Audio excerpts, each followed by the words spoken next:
Bismillahirrahmanirrahim. Assalamualaikum. Sinas Curry House.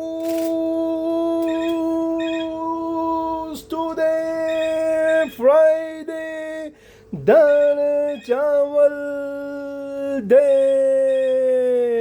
ચાલો ભાઈ જુઓ અમારા કસ્ટમરથી વાત નથી જોવાતી રાઈટ કેમ કે નમાઝ પહેલાં ખાવું છે પણ હજુ તો 12:30 વાગેલા છે 1:45 થવા આવેલો છે તો હવે ખોલવાની અમારી તૈયારી છે પણ નમાઝની પહેલી તૈયારી કરવાની છે પછી ખાવાનું એટલે અલ્લાહ એને બરકત દે ઓકે તો બધાને માલુમ થાય કે આજે આવો સિરાજ કરી હાઉસ મેં આજે ફૂલ પાછું ભરેલું છે કેમ કે સિરાજભાઈના દાળ ચાવલ એટલે લોકોના મોઢા પર છે ને કે એક હવા જ બેસી ગયેલો છે ક્યારે હું ખો તો રહેવાતું નથી વાત નથી જોવાતી તો દુઆમાં યાદ રાખજો ખુદા હાફિઝ સિરાજ કરી હાઉસ બોલકન ટેલિફોન નંબર છે 01245617004 આવો અને ફ્રેશ બેહીને દાળ ચાવલ ખો ખુદા હાફિઝ